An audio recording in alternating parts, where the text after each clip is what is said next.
Well, it is an honor to be with you here in Breezy Point. Want to thank everyone for being a part of this today. It is, I have to say, for all of us, a special honor to have HUD Secretary Julian Castro with us. Not only is he a great leader of our federal government, but I have to say New York City has had a real friend in Secretary Castro. We've had a lot of tough work to do these last few years to come back from Sandy. And Mr. Secretary, you and your team have been exemplary, willing to work with us at every turn, flexible, creative, pushing us to do better, yes, but always offering a helping hand. And I have to say it is a real joy to have you here and to give you an opportunity to see the progress achieved with the resources that you gave us. So we look forward to hearing from you in a minute, but I just wanted to say on behalf of everyone in Breezy Point, everyone in New York City, welcome to New York City and thank you. Let's give them a round of applause. Welcome, Secretary Castro. So the anniversary is coming up in a couple of days. We'll obviously have a lot more to say on that day. It's almost been 3 years now. And we remember what happened. Thousands of families fundamentally thrown for a loop, just pushed back on their heels. It was a tragedy. We lost lives. We lost so many homes and businesses. And if you spent time as I did in neighborhoods like this in the days after, it was just unimaginable how much damage Sandy did. And it was unlike anything we had seen before. Mr. Secretary, literally the worst natural disaster in the history of New York City. And at the same time, there was an incredible sense of community that even in the first hours and the first days was in evidence. It was certainly in evidence here in Breezy Point.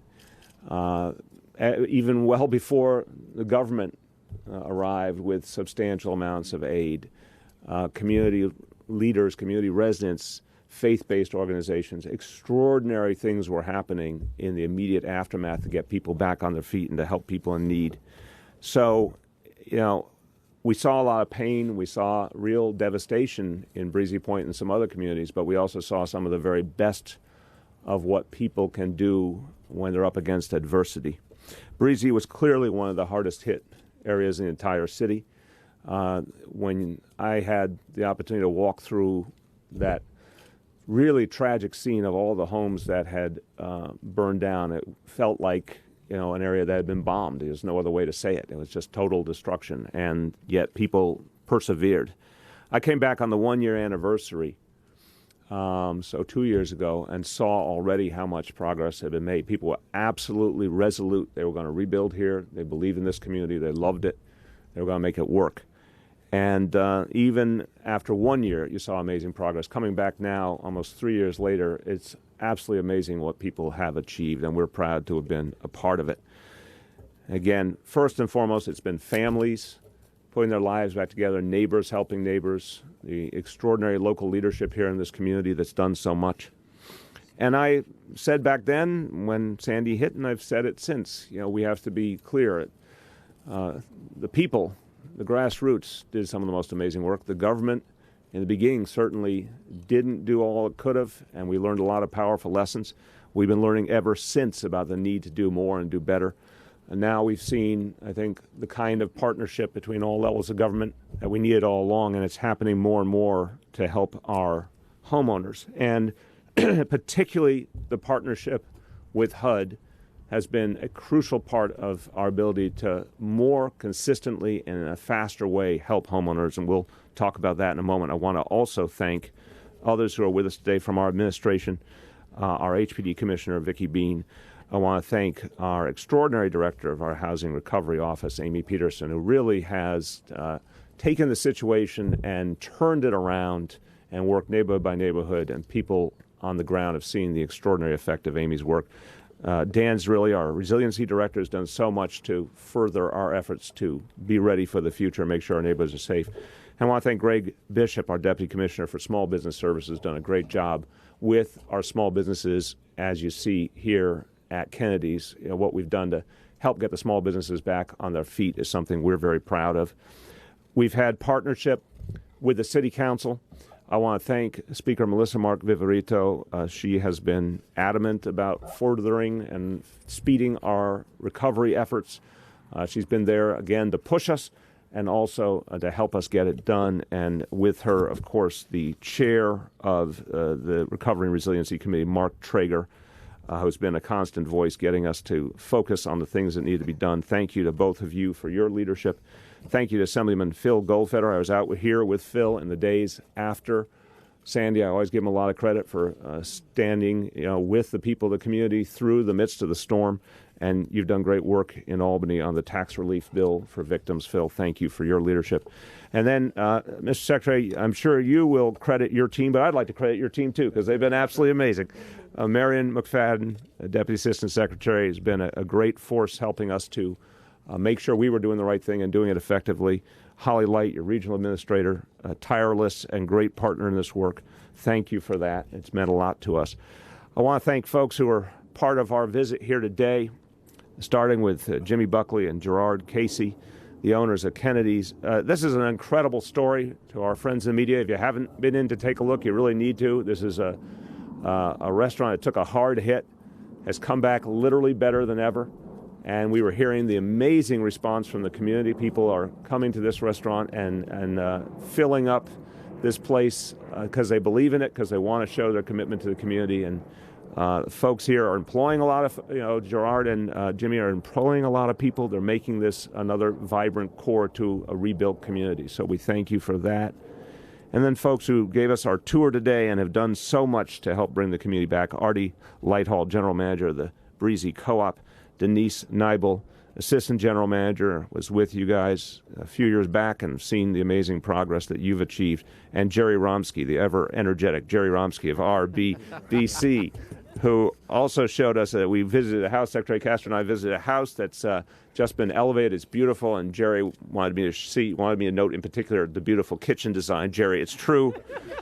You know your kitchens. So I want to say a few more words before I bring up the Secretary. Look, the history, again, today we want to focus on what we've achieved to date. On Thursday, we'll talk about where we go from here, but the history is pretty simple. The day I had the honor of taking this office, January 1st, 2014, we didn't have a single construction start under Build It Back, and we did not have a single reimbursement check in any family's hand, and we knew that was just unacceptable. People have been through so much. They've been waiting already at that point well over a year.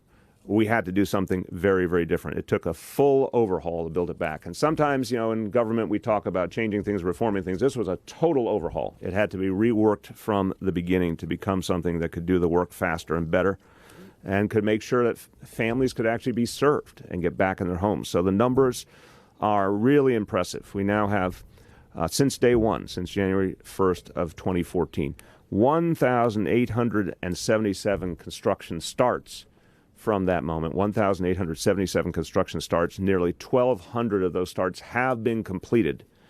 And on top of that, 5,312 families have gotten their reimbursement checks over this last 21 months or so. 5,312 families have gotten their checks. This was against an initial applicant group of 9,300 or so. So now over 60% of that original group of folks have gotten either checks or are somewhere in the construction process, including in many cases completion. I mentioned the family. We visited the Cunningham family, Eamon and Roseanne. Their two daughters will be moving back on Friday into the house we visited. Beautiful house, absolutely beautiful, now elevated and protected. It's 15 feet off the ground now, and it's beautiful. It's extraordinary design, and this is a family that's life starting this Friday. Their life is going back to normal, and they get to be a part of this beautiful community again. It was a joy to give them the keys to that house and experience that moment with them. A joy to see what has been achieved here at Kennedy's. And it just proves when we say build it back, build it better, it actually does happen. Families, even though they've gone through such pain, businesses, even though they've gone through such dislocation, they can come back better than ever, and we've seen it with our own eyes today. We focused a lot on businesses, and we knew also we had to do a lot to fix the approach to businesses because businesses also weren't being served. When I came into office, only 7 businesses had been awarded any kind of funding. Proud to say today, 350 businesses affected by Sandy, have gotten funding. 350 businesses, total of about $54 million has been dedicated to those businesses. And that included the $126,000 grant here at Kennedy's that helped them to do this extraordinary work, and they got it done ahead of schedule to their great credit.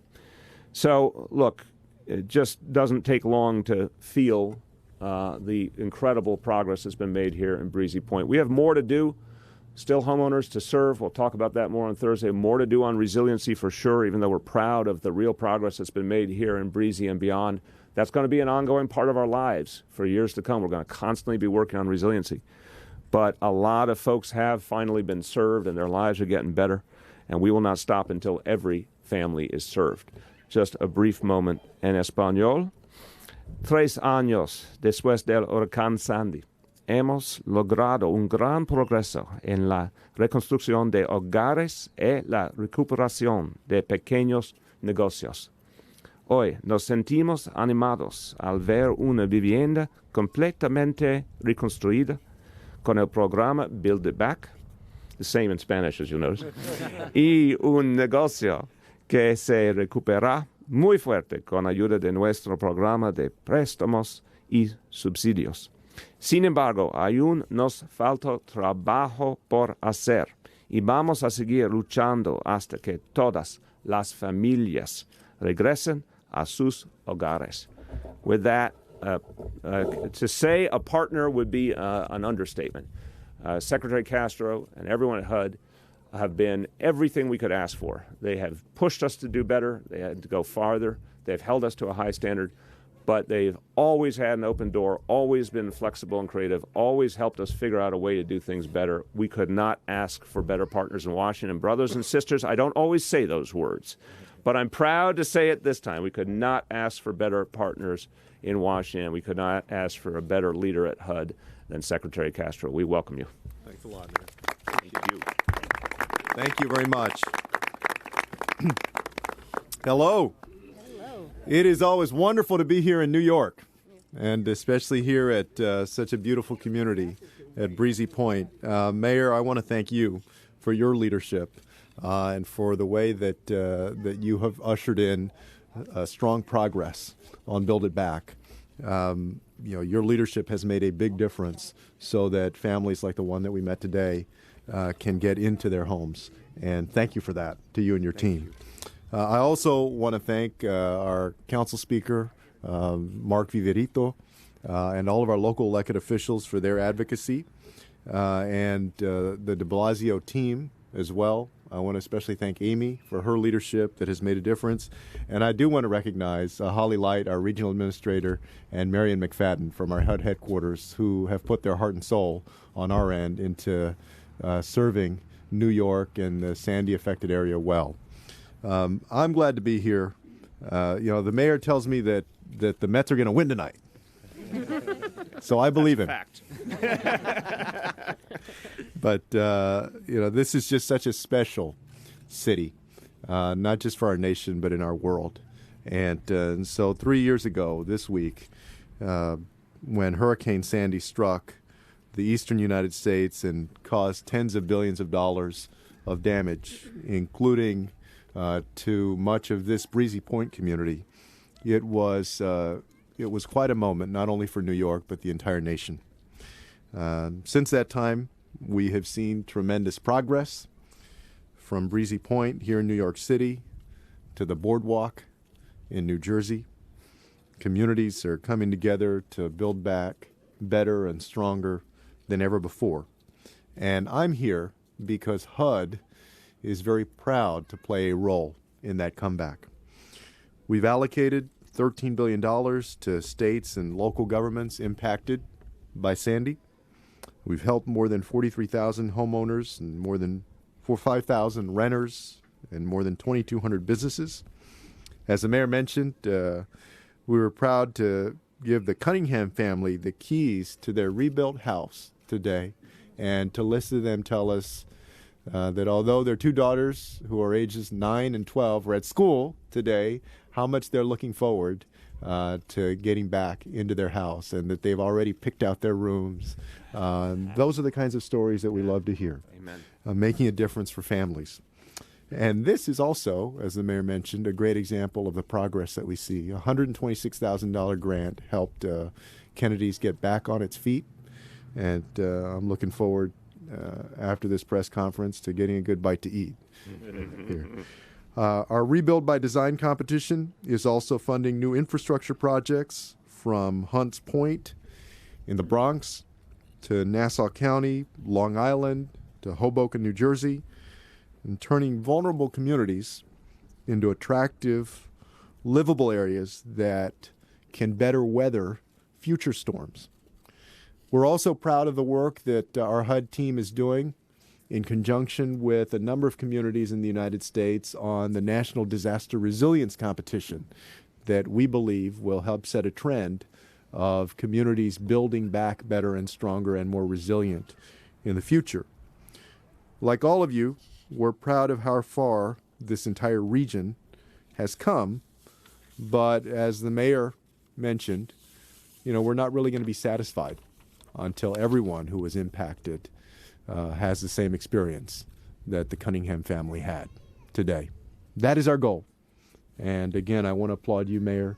You have seen to it that the progress has picked up. It has accelerated, and that is making a difference for families here in New York. I'm here to say today that we haven't forgotten about those who are still fighting their way back, and we never will. That's why we look forward to working with Mayor de Blasio and folks throughout the region until this great comeback story is complete. Thank you. And thank you.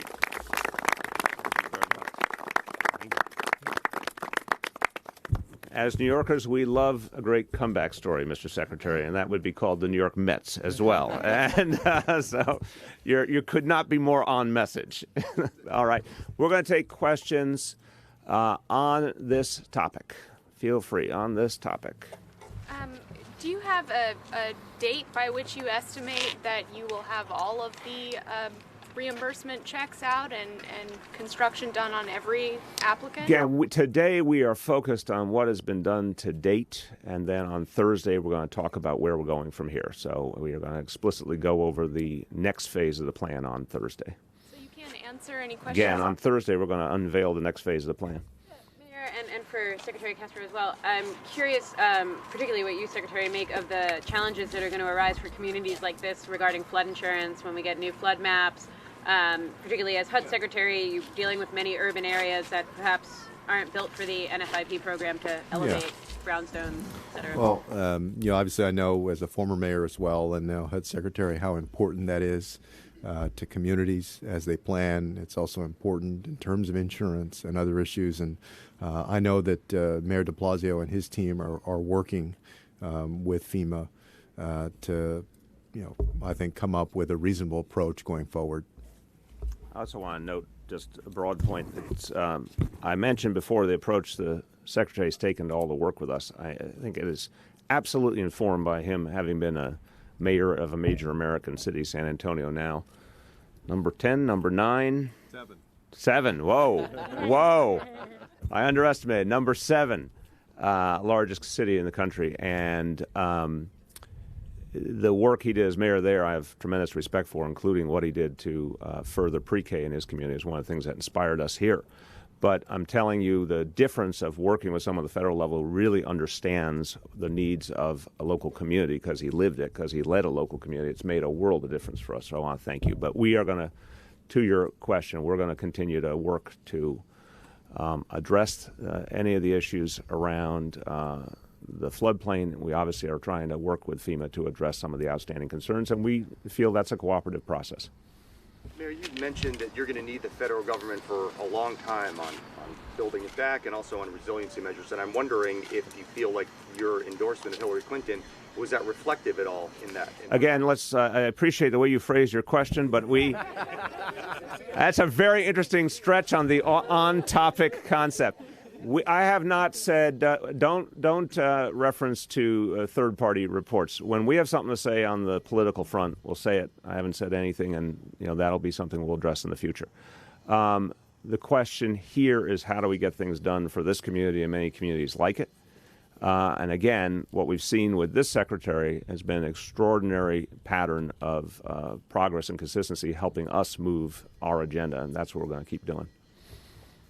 This question is for the secretary. Do you think that there's anything that the city could do better in terms of Sandy recovery? I know that it's not been perfect, obviously. Is there anything right now that the city could do better for people? You know, the mayor and his leadership team have kicked the effort up into gear. And from staffing to the level of attention and execution, it has improved significantly. And so we're pleased to have seen that very significant improvement. So is that a yes or a no? We've seen tremendous improvement, and I'm happy with it. Yeah. Obviously, with Joaquin, we all dodged a bullet here. And I think that my readers and people on the peninsula, while we certainly recognize that Build It Back under Amy's leadership has done a tremendous job, there is a sense of urgency, especially since we dodged that bullet. Yes. How can you, as the mayor, communicate to your agencies, namely Parks and some of the other agencies that are doing work, to communicate that sense of urgency that we feel, especially after a major event like that we dodged? Amen. I feel that urgency deeply, and whenever I see anything going on with a storm in the Caribbean, days and days out, it gets my full attention. I'm obviously deeply concerned of what it might mean for our communities. And I've communicated to all our agencies that resiliency work has to happen as quickly as humanly possible. And in fact, we've sped up a lot of the resiliency works in a number of areas. Now, let's be clear. Real resiliency, these are big, expensive efforts, and they need to be. Some of them do take years to be completed. Obviously, a lot of them are working with our federal partners, and Army Corps of Engineers has been a very good partner in a lot of this work. So the urgency is there, but I also want to emphasize it will be an ongoing effort for years, and it essentially will always be built upon because we're going to have to keep perfecting our efforts at resiliency. So there'll be a combination of urgency, but this mission doesn't end. Inclusion with the community. I mean, we've seen it, and certainly there's been examples. Do you think that that can be improved upon as well? When you say inclusion, help me understand. From people who live in the community that deal with these problems every day, maybe asking them on a more regular basis, not you, so much as the agencies themselves. Dan, let's have Dan Zerley come up. Look, what we try and do. Where is Dan? Oh, you are. Okay, I was like stage left. Hiding in the where. Look, I think I learned a long time ago, and I think our agencies now understand more than ever, is you only are going to get things done talking to people who understand the reality. Part of why Amy has been so successful, I think people would say it, a lot of folks who were doubting Thomases for good reason, after their first few meetings with Amy, started to see that something was really different. But she, to her credit, really sought that input and asked people what was going to work. So we continue to do that in resiliency. Now, resiliency, again, these are big long-term projects. And that's the only way we're going to be able to give people the kind of permanent protection they deserve. So we need the input, but we also need people to understand it is a lot that has to be done to do it right. Dan, why don't you give us a bit of an update, including on how we work with communities? Yeah, absolutely. So we're continuing to advance our $20 billion resiliency program all over the city. One particular one that we're proud of that we've been able to secure funds from the federal government with FEMA and HUD is for coastal protections here in Breezy Point, and we're working very closely with the co-op here on the development of that. There's going to be some early field work starting next week. It's been a very cooperative process, and I think that is a great example of the commitment we're showing to neighborhoods all across the city, that we want to continue to think through the challenges, understanding the local concerns, and really build a consensus on where we're going as we implement all these projects. So thank you. Okay, any other questions on topic? Going? Yes. Initially, don't try and be like Josh and do one of those curveball questions.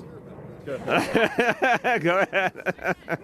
It's backward looking and not forward looking. All right. The report that you guys released last week said that there were initially, I believe, 20,000 applicants to build it back, and now there's only 9,000 or so. Amy's gonna give you an update, and what we're going to do again, we'll talk on Thursday about where we go from here. But it's very important to note at the outset, there was a lot of outreach to homeowners to let them know about the available options. And as Amy explained, some people, having heard all the information, chose not to participate, or some people didn't follow through on the things we did. Obviously, a lot of other people did get into the program and stick with the program. But we've been really clear that we are on a very fast pace now, and we're going to give a lot to people in the process, but they also have things that they have to do to help us get the job done for them. So the mayor did a good job of talking about what we've really tried to do. There were initially 20,000 people who applied to the program, and there's about 9,300 who are currently working with us. That rate seems to be consistent across the regions and across disasters in terms of people who sign up on that first day. Since I've been here, and we've really tried to make sure that people who were discouraged by the program came back in and definitely had every opportunity to take advantage of the program. And this spring, in partnership with our local elected officials and community groups, we went door to door across the communities, focusing on vulnerable population seniors to make sure that anybody who wanted to take advantage of this program could. So we feel comfortable that the people we're working with are the people who really need our help today. Okay, last call, please. So obviously the construction that was done initially is going to be the easiest construction projects, the ones that will happen the fastest, and that's why there's been a big push to do those projects. So, I mean, like going forward, aren't you guys concerned that it might slow down? There isn't going to be enough of a ramp up for the harder construction projects. When you say enough of a ramp up, what are you trying to say? I'm saying, like, how can, obviously you guys got a lot of work done quickly because those are easy construction projects. No, I wouldn't agree with that. That's that. I'm glad I caught that nuance. No, it's not an unfair question, but I do want to challenge the assumption. I don't think anything was easy.